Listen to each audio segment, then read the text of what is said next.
Take a slow breath in and let it out. Again, breathe in and breathe out. Let your shoulders loosen. Let your forehead soften. There is nothing you need to prove right now. Tonight we will move slowly through the book of Exodus, following the life of Moses. We will hear how God sees the afflicted, speaks from the fire, brings his people out, and stays with them in the wilderness. This is a story of deliverance, but it is also a story of presence. The Lord does not forget the cries that rise to him. The Lord does not lose the people he has chosen to keep. And as the story slows, the same steady truth will remain. God sees, God hears, and God stays. You do not need to rush ahead of the words. You can simply listen and receive. You do not have to hold every detail in your mind. You can let the story carry you slowly.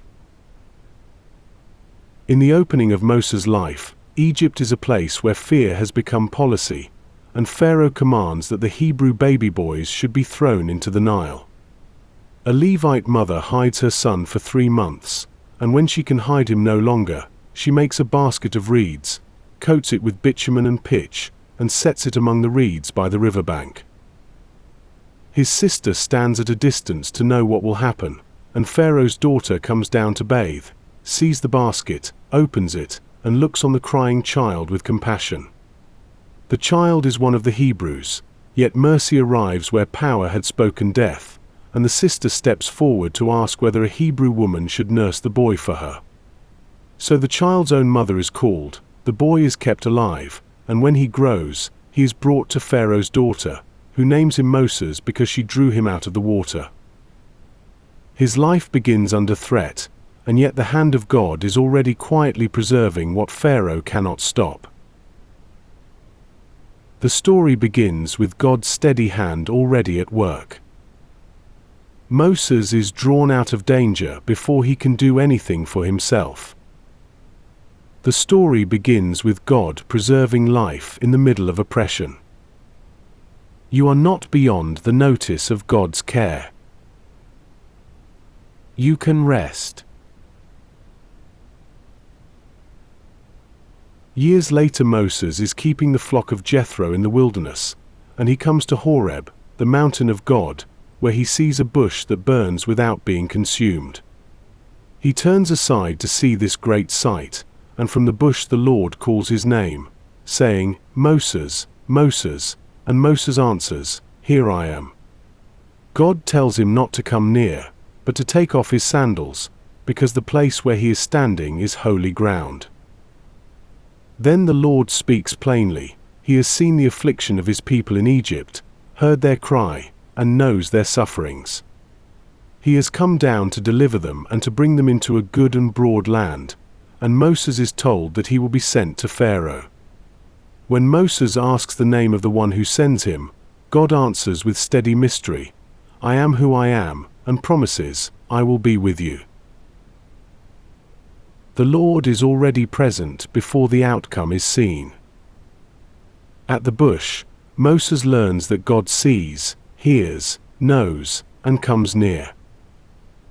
Deliverance begins with the presence of the Lord, not with the strength of the servant.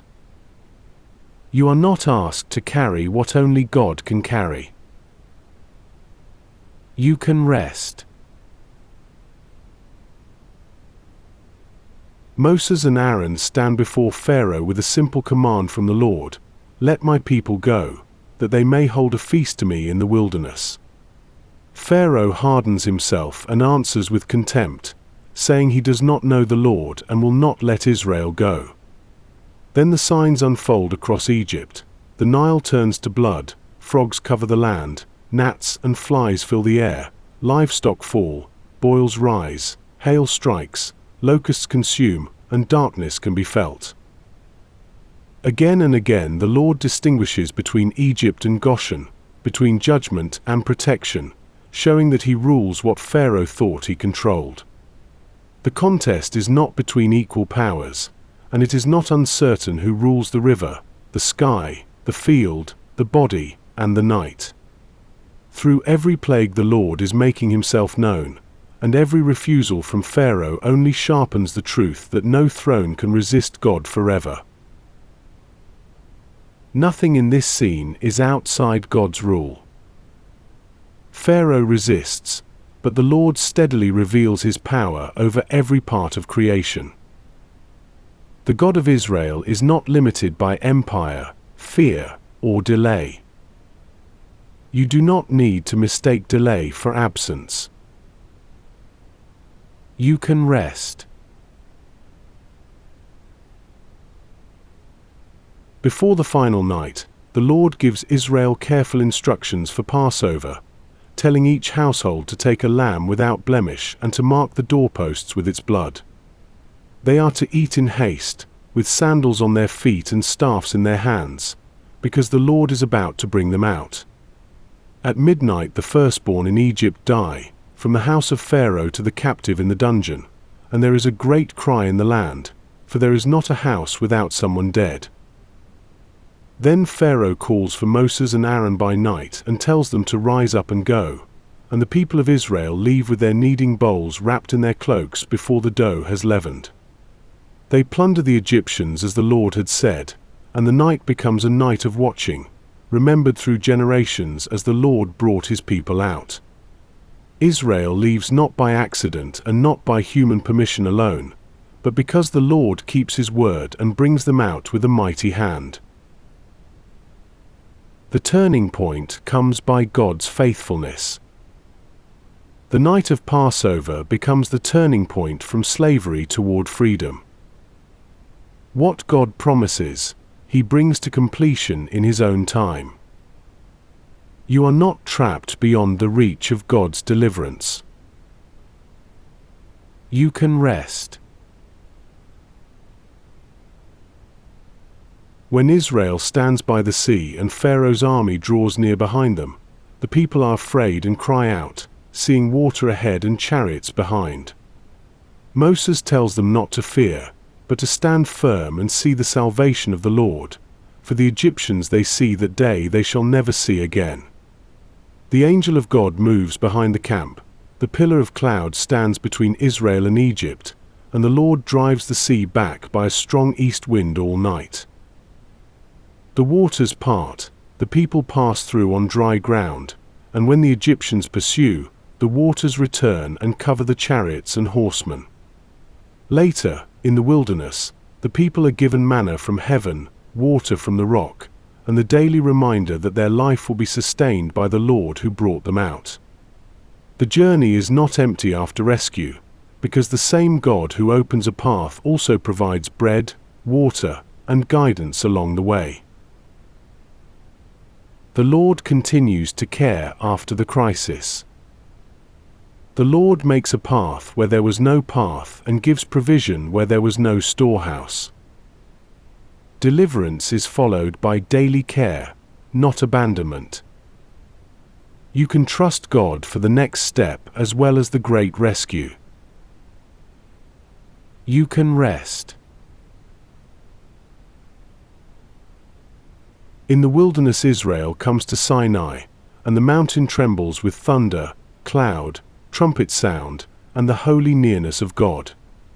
There the Lord speaks covenant words to the people, calling them to belong to him and to walk in the way that matches his holiness. Moses goes up the mountain and receives the pattern for worship, the tabernacle, the priesthood, and the signs that God's dwelling will be in the midst of his people. Even after Israel sins with the golden calf, Moses pleads that the Lord's presence must go with them, because without that presence they cannot truly be carried onward. The Lord answers that his presence will go and that he will give rest, and the cloud of glory later covers the tabernacle so fully that the dwelling place itself is filled with his glory.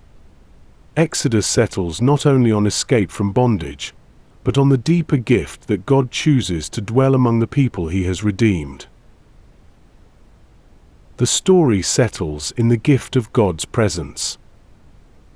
The story comes to rest in the promise of God's presence with His people.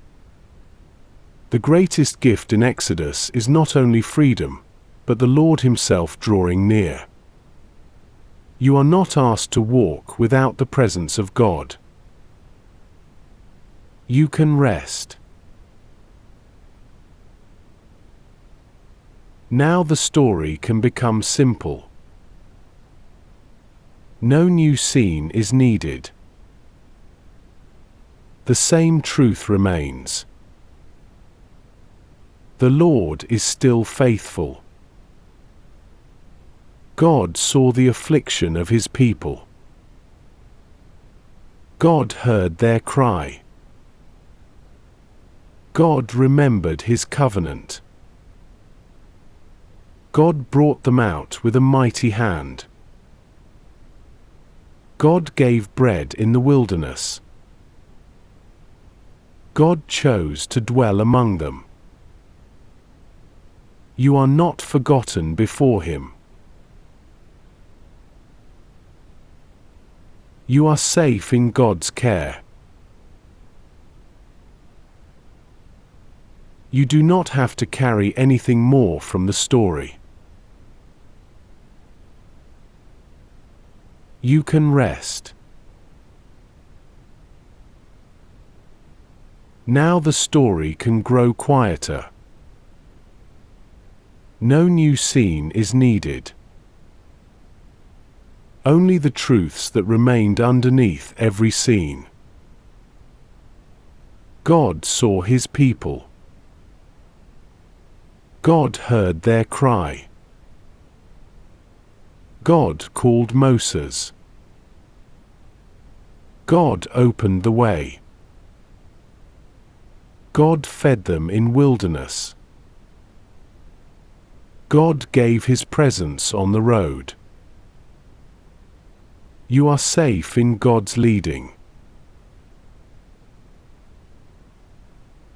The hard middle is not outside His sight. The slow road is not outside His care. You can rest. Nothing new is being added now. The truth can become lighter and simpler. God sees. God hears. God remembers. God leads. God stays with His people. You are not forgotten before Him. You are safe in God's care. You can rest.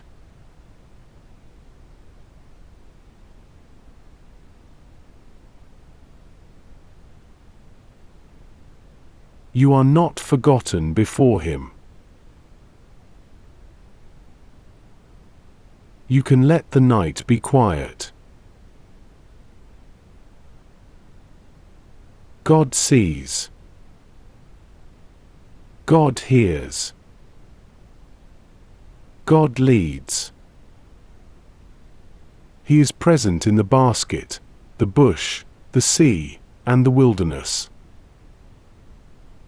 You are safe in God's leading. Let your thoughts grow smaller now. Let the road be held by Him. Let your breathing slow now. You can rest.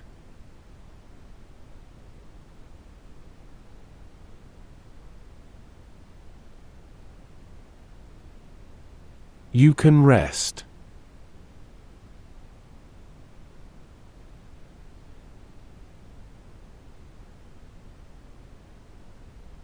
God sees and hears. God brings His people through. You are not forgotten before Him. His presence goes with you. His care does not fail. You can rest. God sees and hears. God brings His people through. You are not forgotten before Him. His presence goes with you. His care does not fail.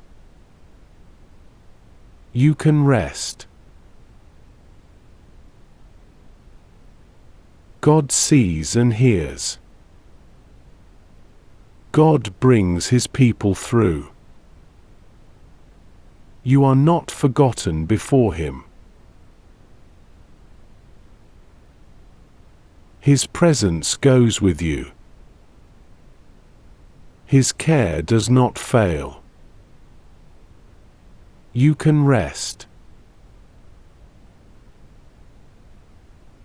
God sees and hears. God brings His people through.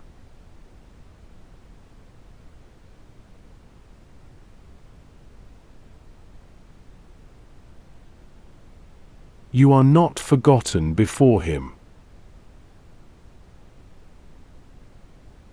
His presence goes with you.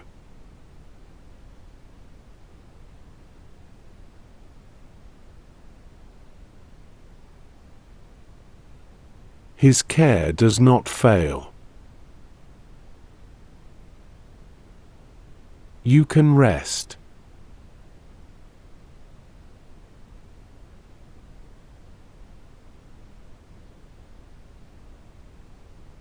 God sees and hears.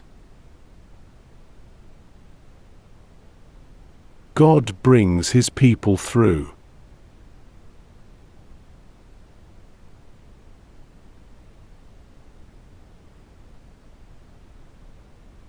You are not forgotten before Him. His presence goes with you.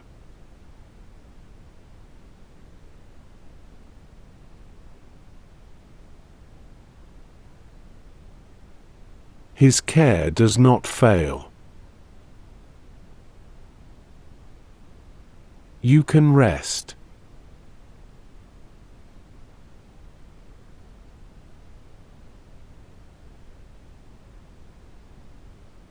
God sees and hears.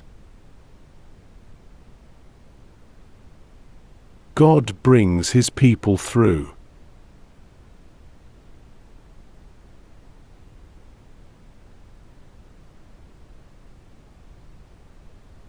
You are not forgotten before Him. His presence goes with you.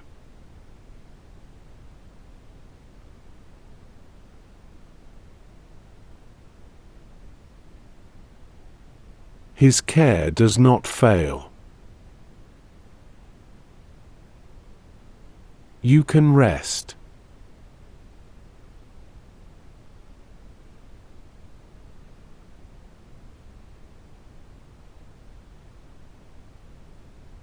God sees and hears.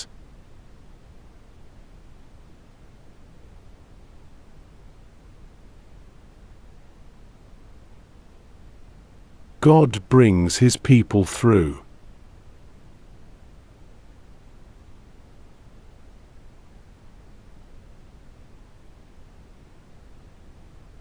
You are not forgotten before Him. His presence goes with you. His care does not fail. You can rest. God sees and hears. God brings His people through. You are not forgotten before Him. His presence goes with you.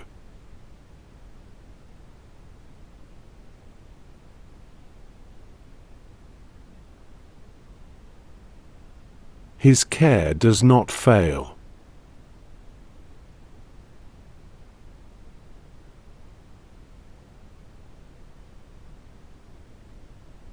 You can rest.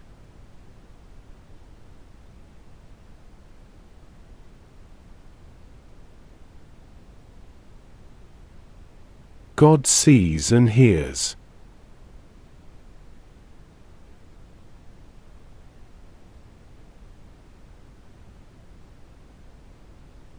God brings his people through.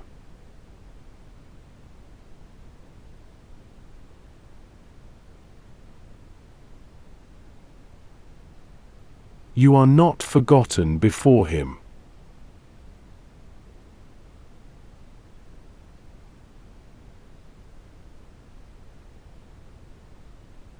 His presence goes with you.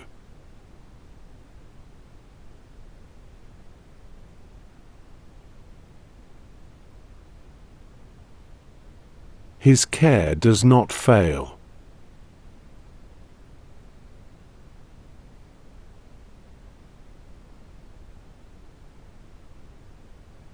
You can rest.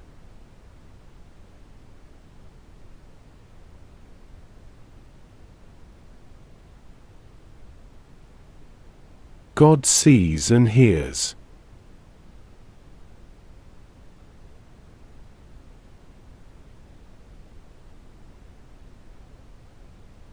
God brings his people through.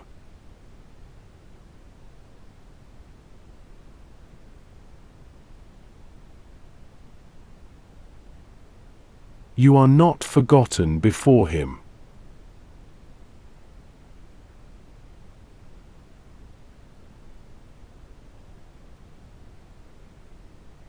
His presence goes with you.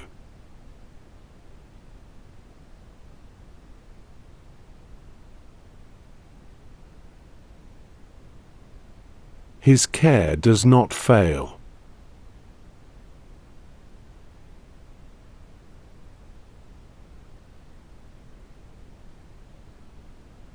You can rest.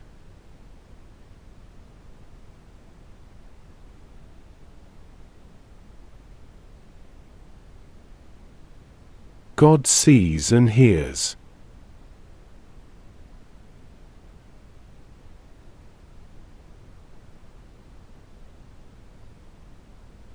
God brings his people through.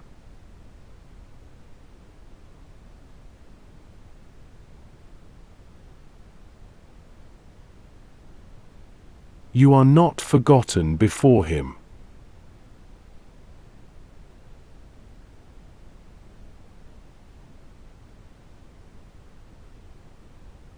His presence goes with you.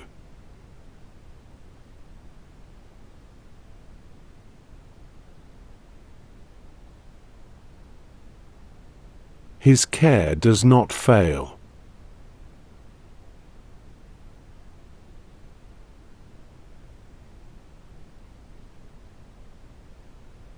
You can rest.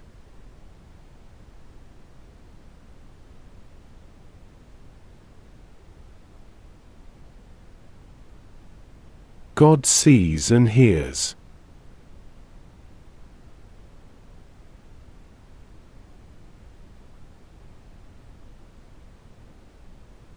God brings his people through.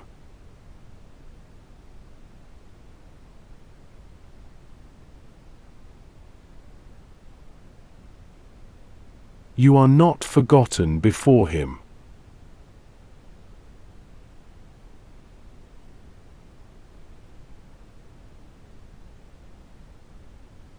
His presence goes with you.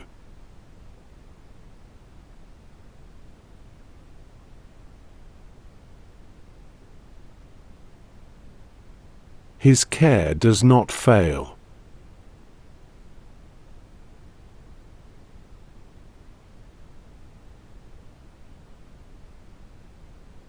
You can rest.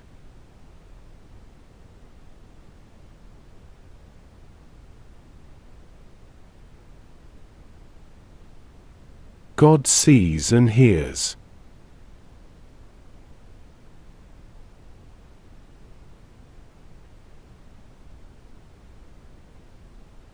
God brings his people through.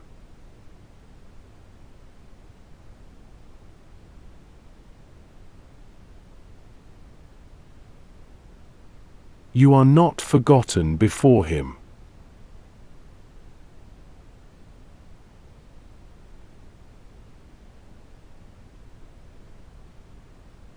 His presence goes with you.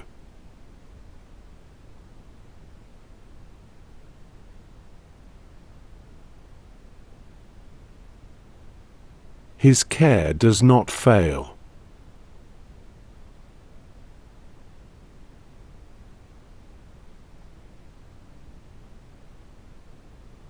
You can rest.